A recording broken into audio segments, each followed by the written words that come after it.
فلولا انہ کان من المسبحین، اللہ رب العزت فرما رہے ہیں کہ اگر یونس علیہ السلام اللہ کی تسبیح بیان نہ کرتے، اللہ کی تعریف بیان نہ کرتے، للبث فی بطنہ الی یوم یبعثون، قیامت کے دن تک مچھلی کے پیٹ میں رہتے۔ اس آیت سے یہ بات سمجھ لگی کہ اگر ہم اللہ سے توبہ کرنا چاہتے ہیں، اپنی غلطی کا اقرار کرنا پڑے گا، اللہ سے توبہ کرنی پڑے گی۔ ہمیشہ اگر کوئی غلطی ہو جائے، کمی کوتاہی ہو جائے تو اللہ سے توبہ کریں، اللہ رب العزت معاف فرما دیتے ہیں۔ تو آیت کریمہ کے متعلق ایک اور حدیث سناتا ہوں۔ سعد بن ابی وقاص رضی اللہ تعالیٰ عنہ سے روایت ہے کہ نبی صلی اللہ علیہ وسلم نے فرمایا، میں ایک ایسا کلمہ جانتا ہوں کہ اگر کوئی شخص بھی اس کلمے کے ساتھ اللہ سے دعا کرے تو اللہ دعا ضرور قبول کرتے ہیں۔ وہ کلمہ کیا ہے؟ وہ کلمہ میرے بھائی یونس علیہ السلام کی دعا ہے، یعنی لا الہ الا انت سبحانک انی کنت من الظالمین۔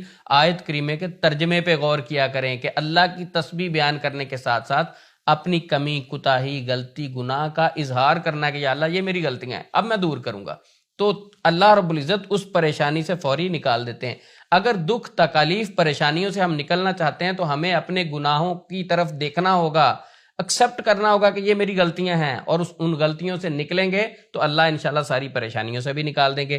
ایک اور روایت میں ہے، نبی صلی اللہ علیہ وسلم نے فرمایا، کوئی بھی شخص یہ کلمہ پڑھ کر اللہ سے دعا کرتا ہے، اللہ سے اگر دعا کرتا ہے تو اللہ رب العزت اس کی دعا ضرور قبول کریں گے، ضرور اس کی دعا اللہ رب العزت قبول کریں گے۔ اگر یہ کلمہ پڑھنے کے بعد اللہ سے دعا کرتا ہے، وہ کلمہ کیا ہے؟ لا الہ الا انت سبحانک انی کنت من الظالمین۔ اور اس کلمے کے تھیم پر ضرور غور کریں کہ اللہ کی تسبیح بیان کرنی ہے اور اپنی غلطیوں پر شرمندگی کا اظہار کرنا ہے، اپنی غلطیوں کا اقرار کرنا ہے کہ یا اللہ یہ میری غلطیاں ہیں۔ اگر ہم اس طرف آ جائیں تو یقیناً بہت ساری پریشانیاں ویسے ہی ختم ہو جائیں گی۔ اب ہم آتے ہیں اس طرف کہ کیا آیت کریمہ 1.25 لاکھ بار پڑھنے سے پریشانیاں ختم ہوتی ہیں یا شروع ہو جاتی ہیں؟ کیا اس کے پڑھنے سے فائدہ ہوتا ہے یا نقصان ہوتا ہے؟ سب سے پہلے یہ بات ذہن میں رکھیں، کسی حدیث کے اندر آیت کریمہ پڑھنے کی تعداد ذکر نہیں ہوئی۔ ہر شخص اپنے تجربے سے بتاتا ہے، کوئی شخص کہتا ہے میرا تجربہ ہے آیت کریمہ آپ 1.25 لاکھ بار پڑھیں، کوئی کہتا ہے 1,00,000 بار پڑھیں، کوئی کہتا ہے 10,000 پڑھیں، کوئی کہتا ہے کہ 1,000 بار پڑھیں آپ کا کام ہو جائے گا، کوئی کہتا ہے 100 بار پڑھیں۔ تو کیا ہے؟ یہ تجربہ ہے، نبی صلی اللہ علیہ وسلم کی کوئی صحیح حدیث تعداد کے متعلق نہیں ہے۔ اپنے تجربے سے اگر کوئی پڑھتا ہے اس کو ہم غلط نہیں کہہ سکتے، ہاں اپنے تجربے کو کبھی سنت نہیں کہنا چاہیے۔ جس کو بھی میں نے آیت کریمہ پڑھنے کے لیے دیا، اللہ رب العزت نے آیت کریمہ کی برکت سے اس بندے کو اس دکھ، تکلیف اور پریشانی سے نکال دیا۔ باقی ایک بات معاشرے میں مشہور ہے کہ کیا آیت کریمہ اس کی تاثیر گرم ہوتی ہے؟ بہت ساری خواتین مجھے بھی پوچھتی ہیں، عثمان بھائی آیت کریمہ تو گرم نہیں ہوتا، اس کی تاثیر تو بہت گرم نہیں ہوتی، تو اس کو میں کم نہ پڑھوں؟ ایسا کوئی کنسپٹ اسلام میں نہیں ہے۔ یہ جادوگر اتنے خبیث ہوتے ہیں، اتنی بابرکت دعا ہے، اتنی اعلیٰ دعا ہے۔ یونس علیہ السلام مچھلی کے پیٹ میں پڑیں تو اس مچھلی کے پیٹ سے اللہ رب العزت بچا کر نکال لیں۔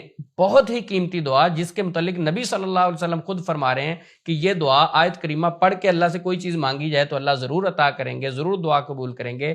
آیت کریمہ ایسی دعا ہے کہ پڑھنے والا کبھی بھی پریشان نہیں ہو سکتا، اللہ رب العزت اس کی ضرور سنیں گے۔